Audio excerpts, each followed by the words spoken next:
Well, hello, you guys. Welcome back to the pod. It has been a minute for me, and it's been a minute for the podcast. So I'm really happy to be back and bring you guys the first episode of 2026 and the first episode in a while. I'm really excited just to sit down and talk, just kind of vent out my thoughts to the start of the new year, the start of 2026. And I'm feeling so motivated and excited to talk about so many things that I've been marinating on for the past, I don't even know, maybe a year since I've posted a podcast. And I really want to bring it back consistently. I want to have guests on. I want to have people appear, tell their story, and then also just other really great conversations with my dad. You know, my dad and I started this podcast with the idea that we wanted to talk about things and topics that people may want to talk about with their parent or people around them and don't, because it's taboo, it's deep, it's intense, or just have people they could listen to talk about a topic that they can easily relate to. Love, money, spirituality, being lost, being found, you know what I mean? Success, goals, how to organize your thoughts, your brain, your life. I feel like my dad and I have a lot of these conversations together, and that's initially why we started the podcast. Is so I was like, people need, even if it's just one, to hear my dad's thoughts, hear my thoughts together, because I think we really create a really cool, chatty environment that allows people to feel like they can join in on our times of confusion, our times of being lost. My times specifically, normally I'm going to my dad and asking him for advice or guidance, and he's able to guide me with his wisdom and things that he's experienced in his life. So the podcast is going to be so back. I'm rebringing it to you guys. Obviously, this is open to anyone who wants to listen, and I just like to sit and chat, and a lot of times I'll have notes written out. I have a few notes in front of me here to my right. If you guys are watching me on YouTube, I'm pointing to my right, just to help guide me through some of the things I wanted to talk about based on this topic. However, I also am just going to roll with it and just go with what I have been thinking, because this topic today, we're going to be talking about progression, setting goals, and reinventing yourself, and the pressure of that every single year, every time a new year hits. I had this thought recently, and it hit me this past year, and I realized that all of the things I've been through, good or bad, trauma or amazing experiences that help shape me, I don't always process it right away. So there were times I went through traumatic events as a young girl, whether it was dealing with family stuff, my parents' divorce, car accident I was in, relationship stuff when you're super young, anything slightly even traumatizing. I feel like in the moment you're dealing with it, your adrenaline's up, your stress hormone is up, everything's kind of up, and you're really not thinking clearly, and you may not think clearly for a while. So for instance, there was alcohol abuse in my family, and I know there was a lot of toxicity around that, and it was very painful and very hurtful. And I think in the moment I was in fight or flight mode. I had a response to constantly fight and push or run away from that fear and that pain.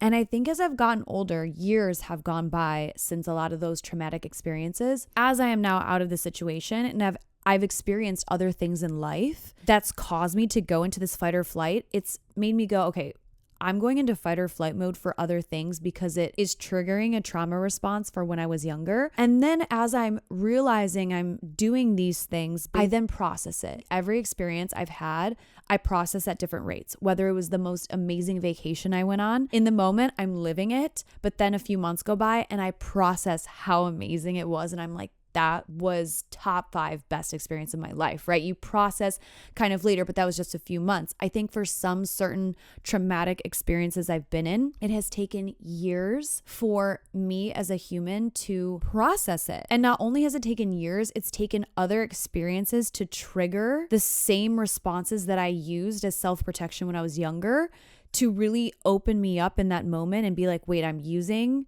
the same self-protection here in this moment 15 years later that I used when I was younger.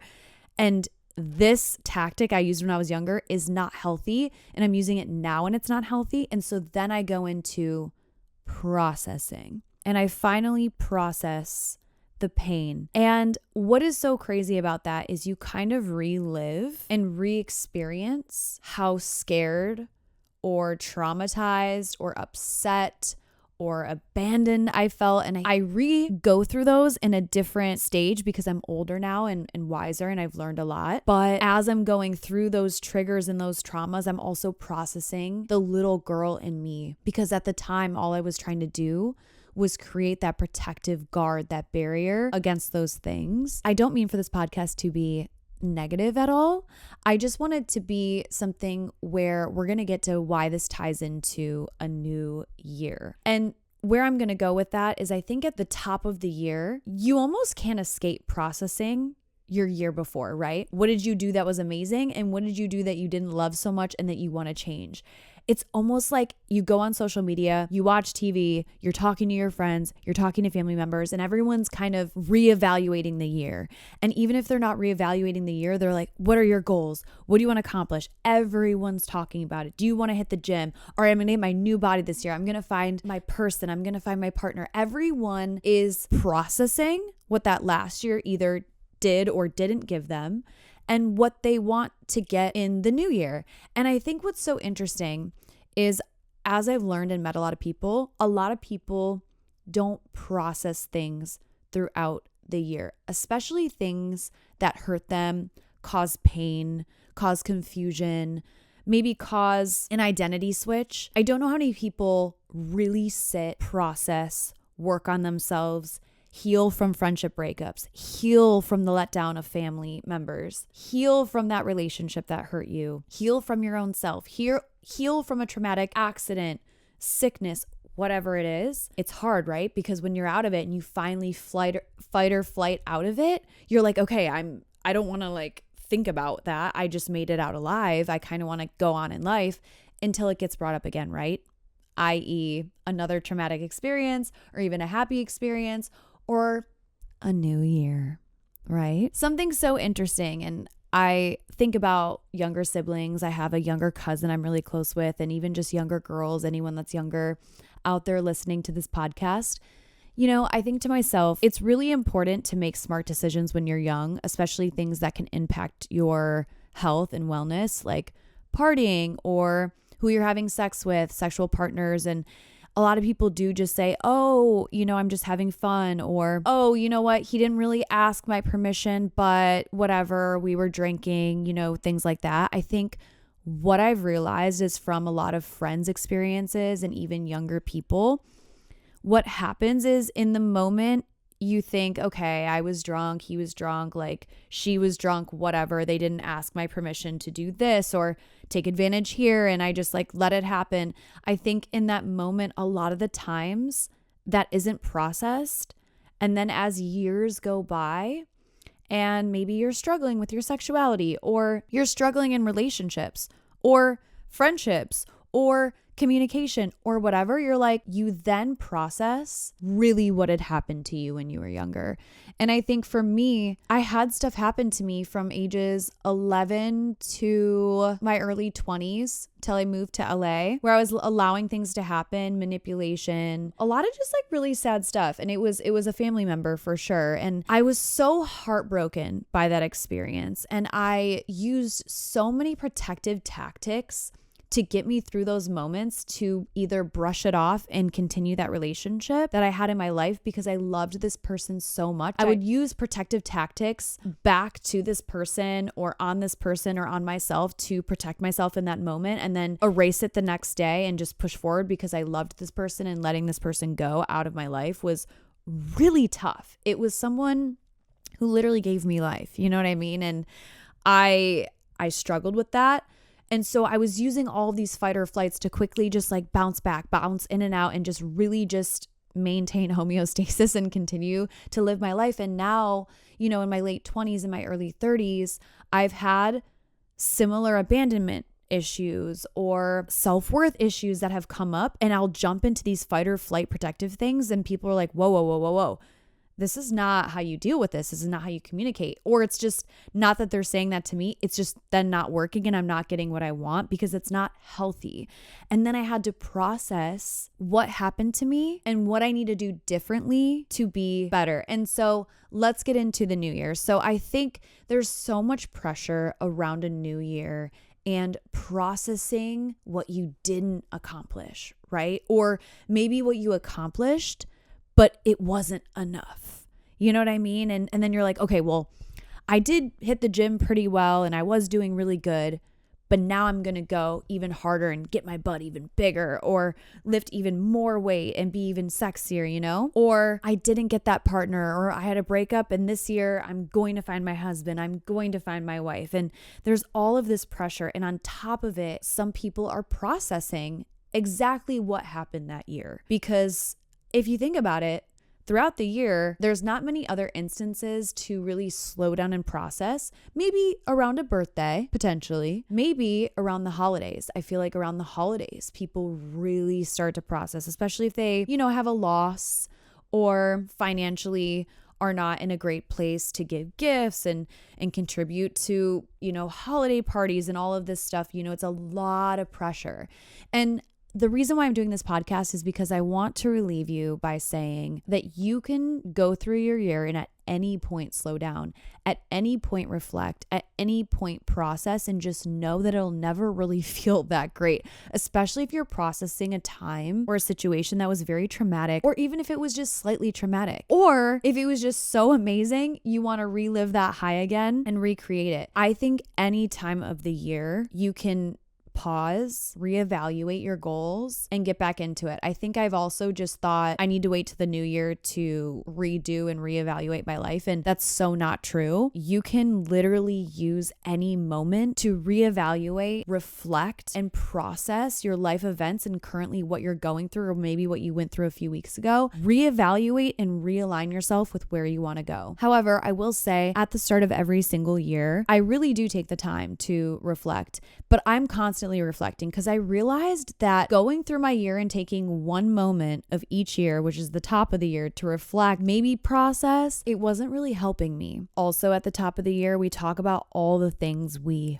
want. It's a want, right? I was just in church the other day and the pastor, he was talking about how this world is constantly making you feel like nothing is ever enough. He says you start pre-K, pre-kindergarten, and you want to go into elementary school. You go from elementary school and you want to go to middle school. You get into middle school, you want to go to high school. You get into high school, you want to go to college. You get out of college, you want to get married. You get married, you want to have kids. You have kids, you want the kids to leave, right? It's this never ending thing. You want to get the new car, you get the new car, you want to buy the new house. You buy the new house, you want to obtain the partner. It's this constant want. So at the start of every single year, I find myself writing down all the things I want.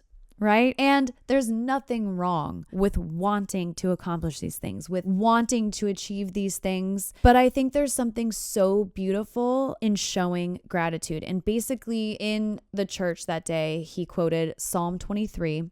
It says, "The Lord is my shepherd, I shall not want." And he said this is probably one of the most popular Bible verses ever, along with John 3:16. But if you have God in your life, you have spirituality, you are not lacking. And the real cure for discontent is not more stuff. It is awareness of God's presence and faithfulness he will have in your life. And so, when I heard that message, because as I've come into the new year, I've written down all the things I want. I want a bigger butt in the gym. I want to work out every single day.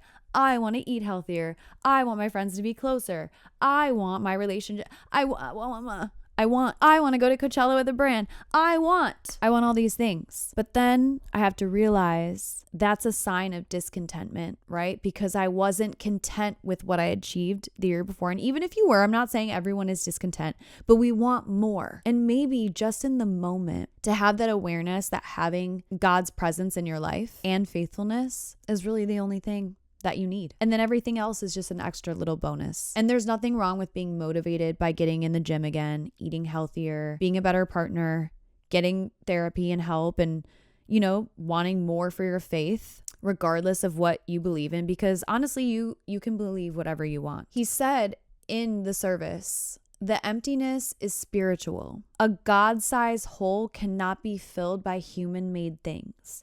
So all of these things that we want every single year when we reflect is trying to fill a God-sized hole, which is crazy. We can't even fathom a God-sized hole. Also written, discontent often comes from spiritual amnesia. You cannot forget the past pain, but do not forget what God has done for you. So even though you have not achieved these things, you had past trauma or whatever the year brought that you were like, so glad this year is over. Do not forget what God did to you during that year. He woke you up every single day. He got you up. He got you in a good space. And I just think having gratitude and satisfaction with that really helps you push yourself and getting excited for a new year and just motivated because of God's presence, right? And even if you're not there in your faith or you don't even have faith, I encourage you to just look at what you have around you, the air in your lungs, the skin on your back. And even if you don't have much family, much friends, you have yourself. You come into this world alone and you also leave this world alone. So put your best foot forward and try to also just serve other people by just saying hello to someone, wishing them a great day when you're outside, walking by someone, say good morning. Gratitude is a sign of being satisfied. Gratitude is not just politeness, it's spiritual alignment. Gratitude attracts more of God's work, right? In your life. It attracts more things into your life without even being greedy. If you are thankful for what you currently have, God can trust you with more. If you are dissatisfied and ungrateful and every year a new year comes and you're like, I can't wait to achieve more. I need more. I need more cars, more homes, more girls, more guys, more attention. God won't bless you with those things. He's like, wow, you can't handle the blessings I've already given you. Why would I give you more? So I say all of this to say, and I know not everyone probably listening to this is in faith. So I'm just going to say a few things that you can do to take into the new year. And I know we're about 4 weeks into the new year, but these are still things you can apply to your life to make it feel more fulfilling, right? Because I feel like when we're always wanting, we are also feeling like we are never really fulfilled. And that's such an empty feeling sometimes. It's exciting and it's motivating to push forward and do things and go out there and, get that job, get that achievement, get that partner. It's the chase, the fun. But also we have to remember there's that emptiness. There's that missing piece. That's why we're out there doing it. And obviously there are things that fill our purpose, right? To create, to help people, to help our families, to make families. And I totally get it. And we're wired to be that way. But here are a few practical applications that you can put into your week, your month, or your year. So I would just ask you to start a daily gratitude list. Do 3 specific things, nothing generic. 3 specific things. If you are in prayer, thank God for past faithfulness before making requests. If you go to pray, right? This makes sense. I don't need to really break it down, but I'd like to explain that before you go to ask for something, please, can I have, you know what? Thank you for providing me with my health this past year. Thank you for providing me with a partner that I really love. Thank you for providing me with friends that I have an amazing time with and create such beautiful memories with. Let's say it's health related. Thank you for waking me up every day. I pray to help heal my skin. If you have acne maybe, or hair growth, or allowing me to get pregnant. Some couples can't get pregnant, right? Things like that.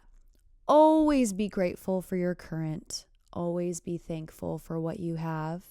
Find, even if you're like, it's so hard, I have no family, I have no friends, I have no money, I'm in this scared, always be thankful and then make requests. Another thing is identify your plus, right? He was saying in service, he was like, you may need Apple Plus, but you never need Jesus Plus. Because Jesus plus nothing equals everything. And obviously that's in faith. And for those of you who don't follow that, I would say identify your plus. What thing you think will finally make you feel okay, name it, and then surrender it. So even if you're not in faith, name what you would be okay with. I would be okay with $1 million. Surrender it, give it up. Let's just say you never get it, and feel a sense of freedom because you're happy with what you have right now. That's so freeing. You are not bound to that future thing. We can want it, and it's okay to have wants. It's okay to be ambitious, right? Allow yourself the freedom to detach from that. And then I'm going to say, for those of you that are feeling lost or you guys are in faith, practice worship without bargaining. Praise first, trust second, ask last. I love that. And so as you're reflecting on your year, as I am too, I think all January, I really start tweaking things. And then as I go into February, I go, okay. I really liked how I was working out 7 days a week. That was sick. I want to keep going. Oh, I'm seeing results. Oh my gosh, I really like that new skincare routine I got into. I'm going to keep doing that. Or, whoa, I'm not going to do that. Or I think I really experiment in January. I start new workouts. I try something new. I take things up a notch, take things down a notch. And I then use February to really just go, okay, that worked for me. That didn't. This goal is happening for me. Let me jump into that, right? Let's say January, you did nothing. You were just spiraling because you were reflecting and processing your whole year that maybe was traumatic or the best year ever or whatever. Then you took February, right? Use March. After you processed and were spiraling in January, let's say you took February then to try new things or to take things out or in or whatever, and then really take March to implement those things, and so on. You never need a set date to change, to be better, to show gratitude, to be happy, and to be satisfied with what you currently have. And that's okay to process, to reflect, to feel, to want things or be better or do better or whatever. But just find satisfaction and gratitude in the current, and you will be so free from the wanting and the needing to constantly change or be something different or do something different. Detach from it, pray on it. I love you guys. This is the very first episode back into the podcast. I'm feeling pumped up. Thank you guys so much for listening or watching here on YouTube. I appreciate you guys so much, and let's get back into it. Let's kill it this year. Let's do it big, and I'll see you guys in the next video. Bye.